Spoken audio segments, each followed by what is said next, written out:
அகிலம் நியூஸ் நேயர்களுக்கு வணக்கம். இன்றைய மதிய நேர பிரதான செய்திகள். முதலில் தலைப்புச் செய்திகள். இலங்கையில் வட்டி வீத உயர்வு தொடர்பில் மத்திய வங்கியின் அறிவிப்பு.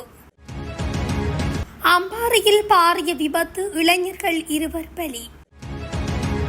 இலங்கைக்கு கிடைக்கவிருந்த பெருந்தொகை டாலர்களை தடுத்த சர்வதேச நாணய நிதியம் சுமத்தப்படும் குற்றச்சாட்டு.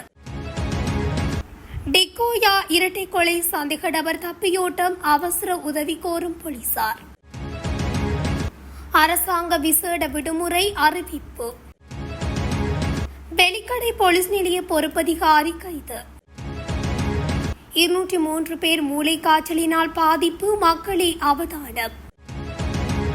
பல்கலைக்கழக மாணவர்கள் தொடர்பில் வெளியான ஆபத்தான ஆய்வறிக்கை. மகர மற்றும் கம்பகா பகுதிகளுக்கு 12 மணி நேர நீர்வெட்டு. அமெரிக்க டாலருக்கு எதிரான இலங்கை ரூபாவின் பெறுமதியில் ஏற்பட்டுள்ள மாற்றம் தொடர்பான விரிவான செய்திகள். இலங்கையில் நேற்று அதிகரிக்கப்பட்ட பணவியல் கொள்கை வட்டி வீதம் என்பது மத்திய வங்கியினால் தீர்மானிக்கப்படும் அடிப்படை வட்டி விகிதமாகும் என்று பொதுமக்களுக்கு தெளிவுபடுத்தப்பட்டுள்ளது. இந்த வட்டி பொதுமக்களுக்கு நேரடியாக வழங்கப்படும் கடன் வட்டி அல்ல என்ற போதிலும் வணிக வங்கிகள் மத்திய வங்கியிடமிருந்து பணத்தை பெறும் போது வைப்பு செய்யும் போதும் இந்த அடிப்படை வட்டியை தாக்கத்தை ஏற்படுத்துகிறது. இந்த கொள்கை வட்டி வீதம் 1% அதிகரிக்கப்பட்டால் தனிநபர் வீட்டு மற்றும் வாகன கடன்களுக்கான வட்டி வீதங்கள் உடனடியாக உயரும். உதாரணமாக, முன்னர் 12% இருந்த கடன் வட்டி 13% அல்லது அதற்கும் அதிகமாக மாறுவதால் பொதுமக்கள் மற்றும் வணிகங்களின் கடன் சுமை அதிகரிக்கும். வட்டி உயர்வால் கடன் பெறுவது கடினமாகவும் செலவு மிக்கதாகவும் மாறுவதால் மக்களின் செலவீனங்கள் குறையும் என குறிப்பிடப்படுகின்றது. எனினும் புதிய தொழில்களை தொடங்குதல், வாகனங்கள் வாங்குதல், வீடு கட்டுதல் மற்றும் நுகர்வு பொருட்களை கொள்வனவு செய்தல் போன்ற நடவடிக்கைகள் சந்தையில் கணிசமாக குறைய வாய்ப்பு உள்ளது.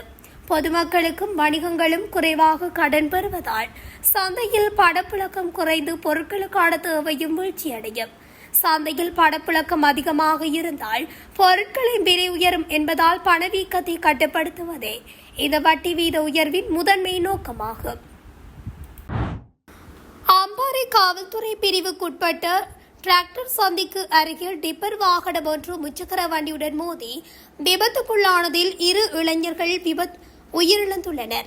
புத்தங்கல பகுதியிலிருந்து ஹால்மன்கல நோக்கி பயணித்த டிப்பர் வாகனம் பாலிகா சுற்றுவட்டம் பகுதியிலிருந்து அம்பாறை பொது வைத்தியசாலை நோக்கி சென்ற முச்சக்கர வண்டியுடன் மோதி நேற்றிரவு இந்த விபத்து இடம்பெற்றுள்ளது. இந்த விபத்தில் முச்சக்கர வண்டியில் பின்னால் பயணித்த 3 காயமடைந்து அம்பாறை வைத்தியசாலையில் அனுமதிக்கப்பட்டு சிகிச்சை பெற்று வந்த நிலையில் அவர்களில் 2 உயிரிழந்துள்ளதாக காவல்துறையினர் தெரிவிக்கின்றனர். இவ்வாறு உயிரிழந்தவர்கள் தடேதலாவ மற்றும் நவகம்புர பிரதேசங்களைச் சேர்ந்த 23 மற்றும் 24 வயதுடைய 2 இளைஞர்கள் என தெரிய வந்துள்ளது. விபத்துடன் தொடர்புடைய டிப்பர் வாகனத்தின் சாரதி கைது செய்யப்பட்டுள்ளதோடு அம்பாறை காவல்துறையினர் மேலதிக விசாரணைகளை மேற்கொண்டு வருகின்றனர். இதேவேளை கொஷ்கட காவல்துறை பிரிவுக்குட்பட்ட காலி கொழும்பு பிரதான வீதியில் யாழைக்கம சந்திக்கு அருகில் காலை நோக்கி பயணித்த அடையாளம் தெரியாத வாகனம் ஒன்று மோதி பாதசாரி ஒருவர் உயிரிழந்தமையும் குறிப்பிடத்தக்கது.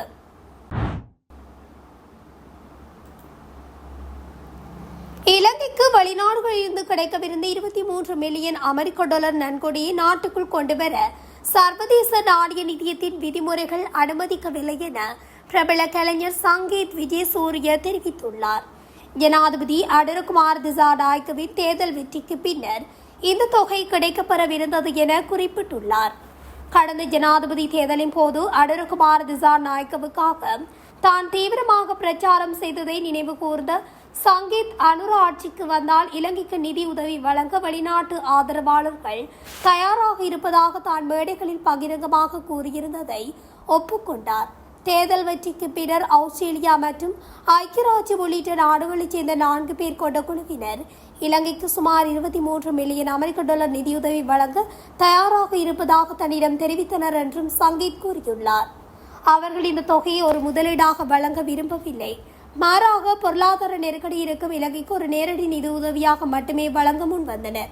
கடந்த கால அரசாங்கங்களின் ஊழல்கள் மற்றும் ஒரு தரகு கலாச்சாரம் காரணமாகவே அவர்கள் இதுவரை உதவி செய்யாமல் இருந்தனர் என அவர் குறிப்பிட்டுள்ளார். எனினும் இந்த நிதியை கொண்டு வருவது தொடர்பாக அரசாங்கத்தின் அமைச்சர் ஒருவருடன் பேசிய போது அதற்கு தற்போதைய சூழலில் சாத்தியமில்லை என்ற பதில் கிடைத்துள்ளது. டிக்கோயா இரட்டை கொலை வழக்கின் சந்தேக நபர் போலீஸ் காவலில் இருந்து தப்பியோடியுள்ளார். கண்டி வைத்தியசாலையில் அனுமதிக்கப்பட்டிருந்த நிலையில் இன்று அதிகாலை குறித்த சந்தேக நபர் தப்பியோடியுள்ளதாக அட்டன் சிரேஷ்ட போலீஸ் கண்காணிப்பாளர் பிரதீப் வீரசேகர தெரிவித்துள்ளார். கடந்த 21ஆம் தேதி ஹட்டன் டிக்கோயா நகரில் உள்ள வர்த்தக நிலைய குடியிருப்பில் வசித்து வந்த வயதான தம்பதியினர் கூறிய ஆயுதத்தால் தாக்கி படுகொலை செய்யப்பட்டிருந்தனர். இந்த நிலையில் சம்பவத்துடன் தொடர்புடையதாக சந்தேகிக்கப்பட்ட நபர் பகவந்தலாவ பெட்ரோசா பகுதியில் மறைந்திருந்த நிலையில் அப்பகுதி மக்களின் உதவியோடு கடந்த 23ஆம் தேதி போலீசாரால் கைது செய்யப்பட்டிருந்தார். கைது செய்யப்பட்ட சந்தேக நபர் ஹட்டன் நீதவான் நீதிமன்றத்தில் முன்னிலைப்படுத்தப்பட்ட போது எதிர்வரும் ஜூன் மாதம் 3ஆம் தேதி வரை அவரை விளக்கமறியலை வைக்குமாறு நீதவான் உத்தரவு பிறப்பித்திருந்தார். விளக்கமறியலை வைக்கப்பட்டிருந்த போது சந்தேக நபருக்கு ஏற்பட்ட திடீர் உடல்நலக்குறைவால் சிறைச்சாலை அதிகாரிகள் நேற்று அவரை கண்டி போதனா வைத்தியசாலையில் அனுமதித்துள்ளனர். வைத்தியசாலையில் சிகிச்சை பெற்று வந்த நிலையில் இன்று அதிகாலை சந்தேக நபர் அங்கிருந்து தப்பி சென்றுள்ளார். தப்பி சென்ற சந்தேக நபரை கைது செய்ய சிறைச்சாலை மற்றும் போலீஸ் அதிகாரிகள் தீவிர தேடுதல் நடத்தி வருகின்றனர். அங்கிருந்து தப்பி சென்ற சந்தேக நபர் மீண்டும் தலைமறைவாகியுள்ள நிலையில் அவரை கைது செய்ய மீண்டும் பொதுமக்களின் உதவியை போலீசார் நாடியுள்ளனர். தப்பி சென்ற சந்தேக நபர் தொடர்பில் ஏதேனும் தகவல் தெரிந்தால் உடனடியாக போலீசாரை தொடர்பு கொள்ளுமாறு போலீசார் பொதுமக்களை கேட்டுக் கொண்டுள்ளனர். அரசு வெசாக் தினத்தை முன்னிட்டு எதிர்வரும் 31ஆம் தேதி அரசாங்க விடுமுறையாக அறிவிக்கப்பட்டுள்ளது. பொது நிர்வாகம், மாகாண சபைகள் மற்றும் உள்ளூராட்சி மன்றங்கள் அமைச்சர் சந்தனா அபிரத்ன வர்த்தமானி அறிவித்தலையும் பிரசுரித்துள்ளார். 2026 3ஆம் மாதம் 30ஆம் தேதி என்று எடுக்கப்பட்ட அமைச்சரவை தீர்மானத்துக்கு அமைய 5ஆம் மாதம் 27ஆம் தேதி முதல் 6ஆம் மாதம் 2ஆம் தேதி வரையிலான காலப்பகுதி வெசாக் வாரமாக பிரகடனப்படுத்தப்பட்டுள்ளது. இதற்கமைய இன்று 27ஆம் தேதி முதல் ஜூன் 2ஆம் தேதி வரையிலான காலப்பகுதியை வெசாக் வாரமாக அறிவிக்கப்பட்டுள்ளது.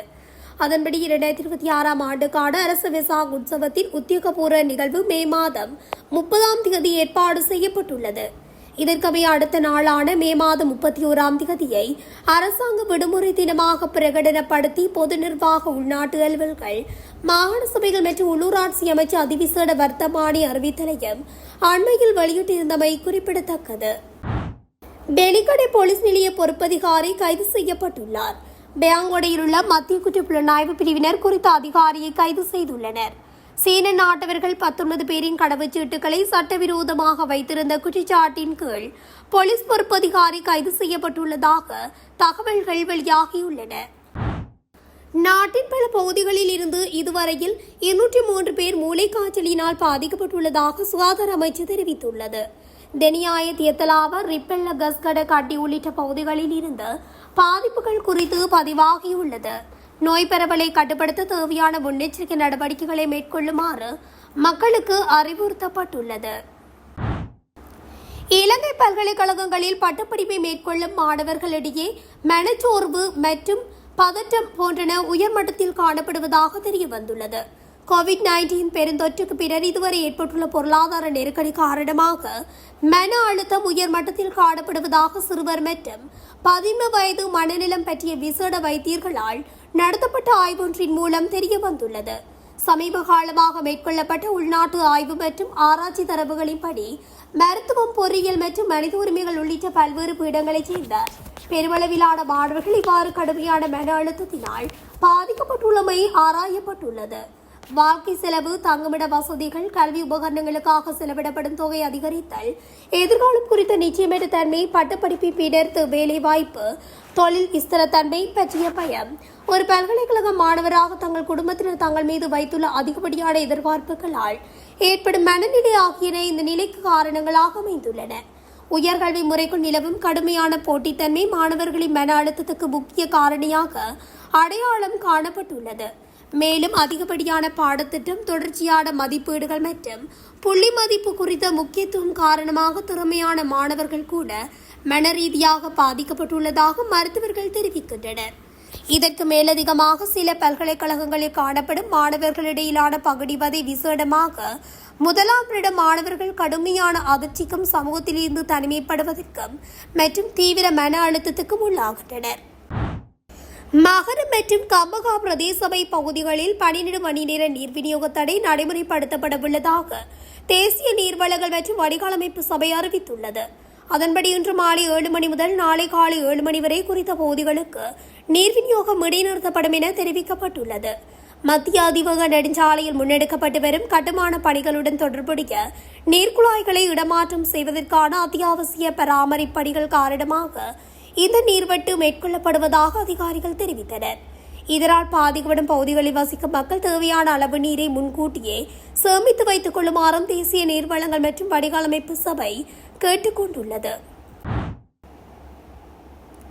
அமெரிக்க டாலரின் விற்பனை விலை இலங்கை ரூபாயின் அடிப்படையில் 330 ரூபாவை தாண்டியுள்ளது.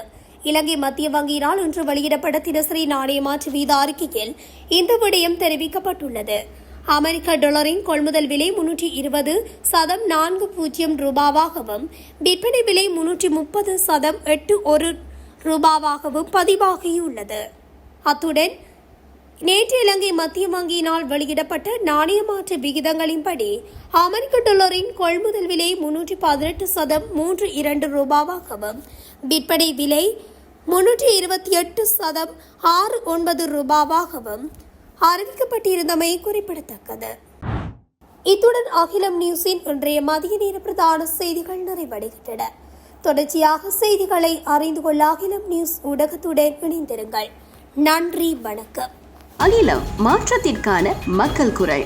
இந்த வீடியோ பிடிச்சிருந்தா லைக் பண்ணுங்க, கமெண்ட் பண்ணுங்க, ஷேர் பண்ணுங்க. மறக்காம கீழே இருக்க பெல் ஐகானை கிளிக் பண்ணுங்க.